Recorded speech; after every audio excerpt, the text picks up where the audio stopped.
In America today, the average CEO makes 350 times what the average worker makes, an inequality that is highly predictive of lower levels of trust.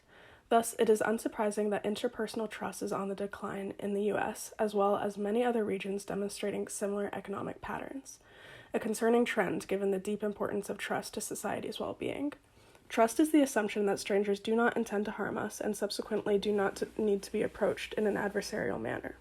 It has been asserted that without the general trust that people have in each other, society itself would disintegrate, for very few relationships are based entirely upon what is known with certainty about the other person, and very few relationships would endure if trust were not as strong as, or stronger than, rational proof or personal observation. At its core, it is widespread trust that allows us to function in society without acting fearfully or aggressively towards those around us. The depth of personal trust required for a functional society is often taken for granted, but in communities where trust has been diminished, its effects are glaring. Trust is often threatened in communities with widespread inequality and marginalization, such as in communities living in poverty. Though poverty is commonly thought of as an economic issue, it also has extensive social implications. Trust itself is deeply predictive of both social and economic trends, highlighting the importance of studying trust with regard to poverty. Interpersonal trust is foundational to healthy, productive communities and improving quality of life, making it an important aspect to consider when discussing human capabilities. Like many other capabilities, trust is threatened by poverty, and it is thus our moral responsibility to aid in the restoration of community trust in order to protect the equality of basic liberties to which we are all inherently entitled. We exercise trust each time we interact with others, in partnerships and business relationships where we must trust those around us that we are working with will do their part. Many of the daily structures we rely on, such as our economies and governments, work only as a result of trust. In order to make progress and be productive, community members must be able to work with and rely on each other. Thus, we depend on interpersonal trust to overcome uncertainties about other people and establish cooperative relationships, enabling the interdependence that is critical for human development. Trust is essential to the cultivation of community belonging and networks. When interpersonal trust is strong, people feel as though they are able to depend on one another and thus begin to see how their well-being is intertwined with the well-being of those around them. This sense of engagement and belonging in one's community increases the likelihood of abiding by laws and social norms, caring for public spaces, being involved in community, and making efforts to ensure the well-being of others.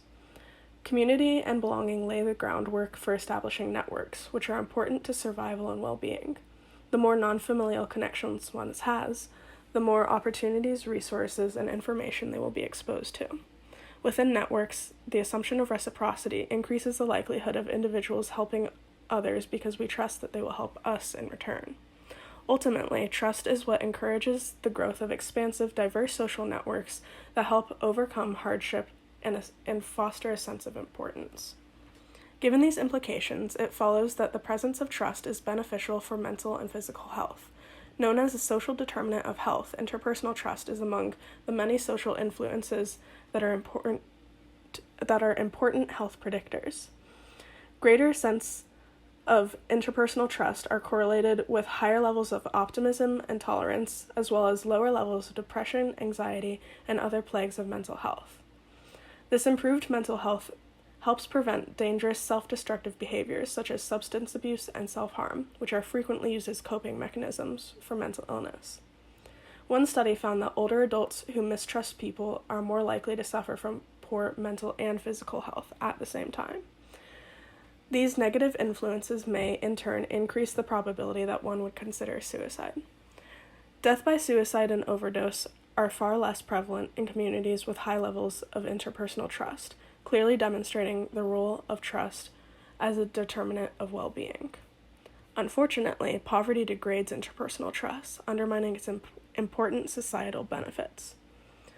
This degradation of interpersonal trust within low-income communities is principally the result of increased isolation and violence, lack of belonging, and responses to economic exclusion. Each of these causes is highly social, conferring our social moral responsibility to addressing systems which degrade trust and contribute to the perpetuation of suffering in low-income communities. Trends towards a service economy and deindustrialization have limited opportunities for high-income positions, especially without extensive education and training. The amount of time and resources required to achieve these positions poses an economic barrier to those already experiencing poverty, constraining their prospects for upward economic mobility. Economic exclusion can deprive the individual of their sense of worth, respect, purpose, and control over their own lives, making it both a financial and psychological issue. When faced with these challenges, many turn to self-destructive behaviors as a coping mechanism. Additionally, the oppressive nature of poverty and unemployment can cause those facing these challenges to lash out, increasing interpersonal violence. Such activities destroy the trust that communities depend on. Poverty often makes it difficult for one to feel welcome and at home within their communities. Those who are excluded from the economy are sent the message that they are not needed or relevant to society. The economy can function perfectly fine without them. As a result, widespread unemployment and economic exclusion of the poor can deprive these groups of a sense of inclusion and worth within the broader society. Those who do not feel a sense of belonging in their environments are less likely to be invested in their communities and view their well-being as separate from that of others. As a result, they are less likely to help other people or invest in the well-being of others, and more likely to disregard laws and social norms. All of these factors, driven by a lack of belonging due to poverty, result in fragmented societies and declining community trust. Those experiencing poverty do not give up and submit to the will of their circumstances, but rather find a way to survive using their limited assets and networks. While such tactics can be helpful to the individual by enabling them to survive the short term, these survival strategies often have negative long-term impacts. In order to survive, those experiencing poverty are more likely to take on unsafe and detrimental jobs that few other workers are willing to do. This increases the likelihood of exploitation, establishing an unhealthy power dynamic between the employer and the worker. This is an issue due to the finding that relationships in which one partner has much more power than the other hinder the development of trust if the powerful person self-servingly takes advantage of the less powerful partner. When an employer takes advantage of the worker in these exploitative positions, it debases the worker's sense of interpersonal trust. Implementation of such survival strategies are tragic choices to have to make, forcing low-income individuals to make devastating sacrifices in order to survive.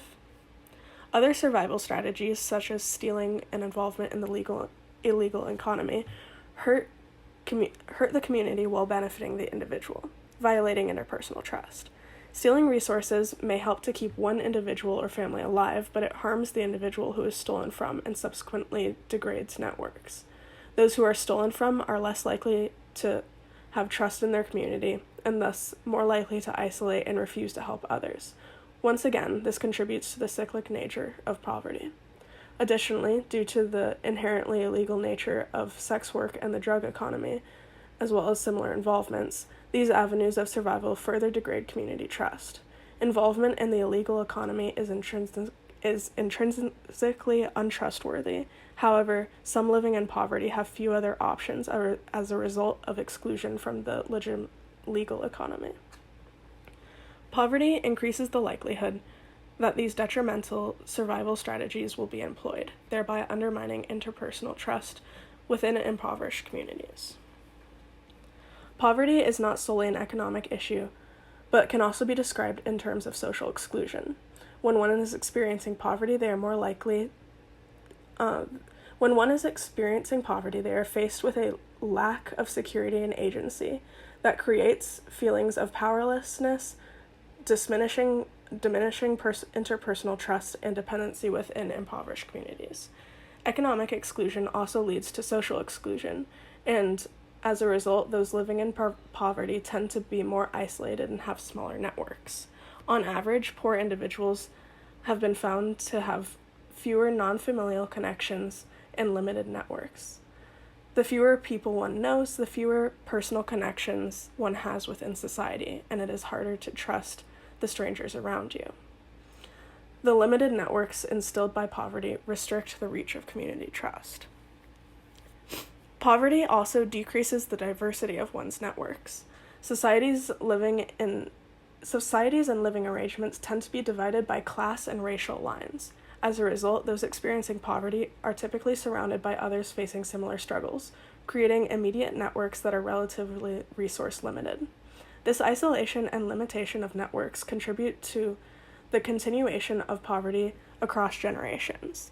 In such communities, violence and lack of trust can be normalized over the course of time, making these issues harder to reverse.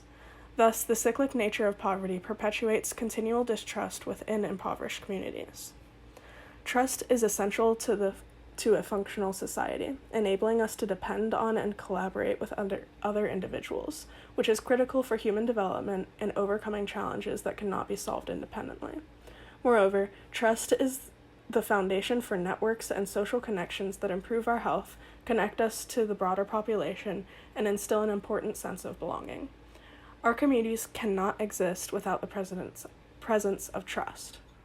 For this reason, we are morally obligated to aid in the protection of interpersonal trust, as where trust fails, its ripple effects are felt negatively across society as a whole.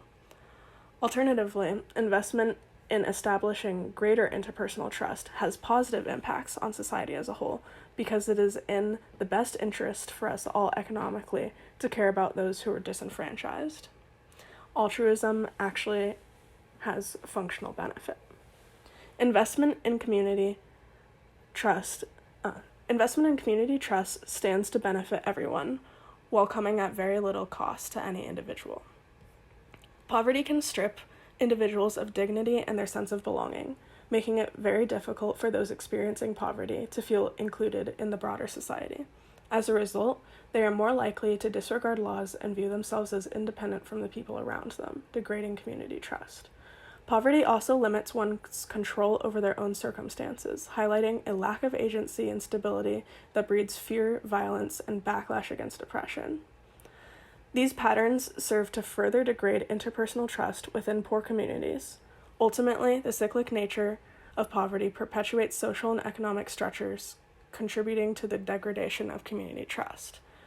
Through concerted effort to involve more people in the economy and expand interpersonal networks, levels of community trust would increase in communities experiencing poverty. In order to ensure the protection of equal basic liberties afforded to each individual, it is necessary to take steps to encourage trust in low-income communities.